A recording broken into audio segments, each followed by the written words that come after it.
Hello, everybody. Welcome back to Easy Learn. And today's topic is trigonometric functions. And we're going to be doing some practice today. If you haven't watched my trigonometric functions explanation video yet, pause right here, check the link in the description below, go understand the concept, and then come back for solving. So today's question is calculate the size of angle ABC. Give your answer to three significant figures. So let's suppose this is my triangle ABC. What we have to find is this length, the angle, the ABC. ABC means that whenever you have something like this, then you always find out the angle for the middle letter. With ABC, you have to find the B, basically. So this is my B because A, B, and C, these are the 3 points, and this is the angle that they are asking us to find. So now you can see that this is a crucial situation because we have this length 24, we have a 10. We don't have a complete length for this one, and we have this angle that's 28, but this is only the angle for this one. It's not the complete angle. So in order to find the complete angle, we need to first find out this length. That's CB. Once we have our CB, then we can move on to finding out the complete angle B. So in order to find CB, you can see I have my 10 meters and I have the small angle that's 28 degrees. So I can just find the bottom length. So I'll be dealing with this specific triangle. Now you can see I have one length mentioned here, that's 10, and I have the angle 28. Now keeping in mind that this is a right angle triangle, we can see that, and we can just say that CB is x meters. I can just write it down as x because it's an unknown length. And then for solving it, you should know that we're doing trigonometric functions. It's right angle triangles. We have one length and one angle, another length is missing. So I can just simply use sine cos tan. And then for that, I need to know which one's my A, O, and H. So A is the length enclosed between 90 degrees and the other angle. O is the length opposite to an angle, and H is the diagonal length or the one that's opposite to 90 degrees. And again, how to implement sine cos tan? So we know that sine theta equals opposite over hypotenuse, cos theta equals adjacent over hypotenuse, and tan theta equals opposite over adjacent. Now in this particular example, we can see that the length CB is enclosed between this 90-degree and the angle. That means that the X becomes the A, the adjacent, because this is the length that is enclosed between the 90-degree and the angle. And we know that this is the angle 28 and the length right opposite to that is 10, which means that I am dealing with the opposite right now. So I have opposite and I have the adjacent, which means that I am going to be using tan theta equals opposite over adjacent. Now let me just write that information down. So I'm going to write tan theta equals opposite over adjacent. In place of my theta, I can have my angle, that's tan 28, equals the opposite, that's 10, and the adjacent, that's x. Now, how do I solve this? How do I take my x to the other side? What do I do with this? Now, first thing is that you need to isolate your x. In order to do that, first you can take the x to the other side. So when you do that, because x is in division with the 10, when it goes to the other side, it becomes multiplication, which means I have something like this: x times tan 28 equals 10.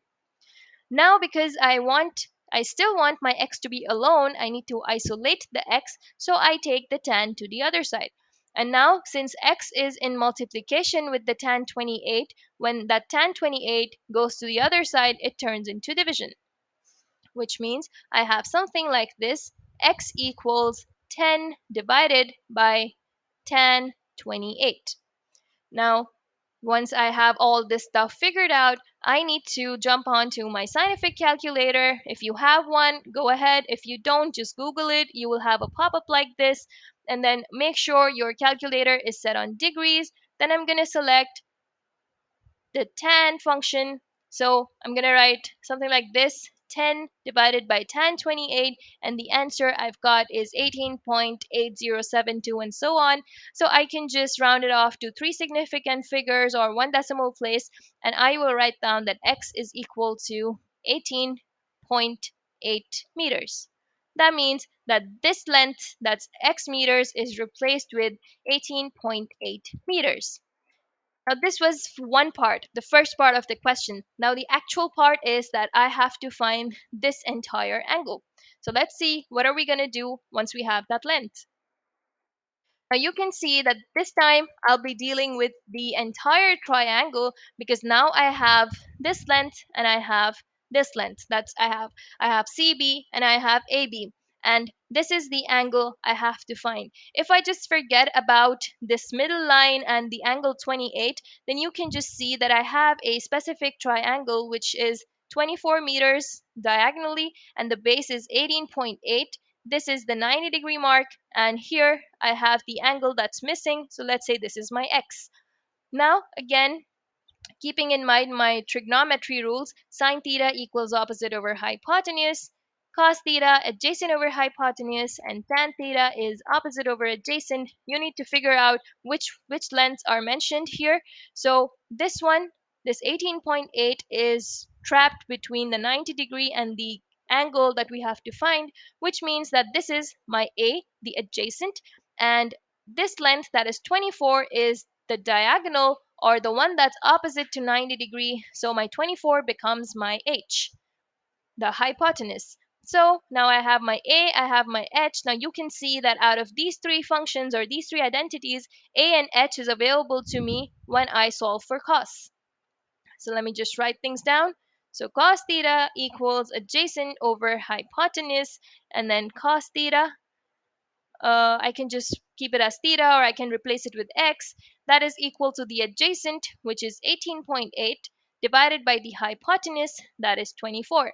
Now, if I want to find the answer, I will take the cos to the other side. So my x is equal to, when I take cos to the other side, it becomes cos minus 1. And cos minus 1 is cos inverse. So cos inverse of 18.8 upon 24.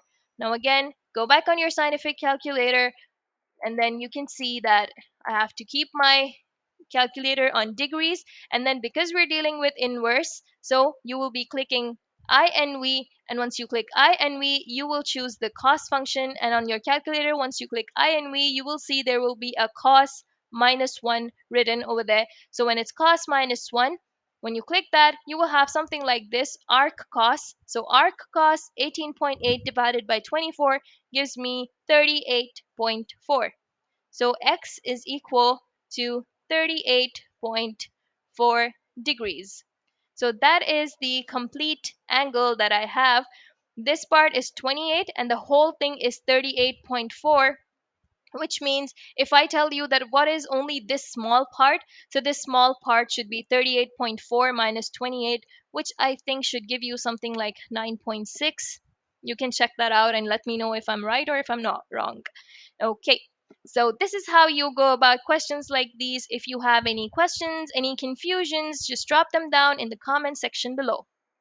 Thank you so much for watching Easy Learn.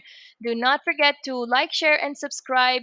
Make sure that you don't forget to give a thumbs up to this. And if you have any problems, just drop them down in the comment section below. Thank you so much for watching. Take care of yourselves. See you in the next video.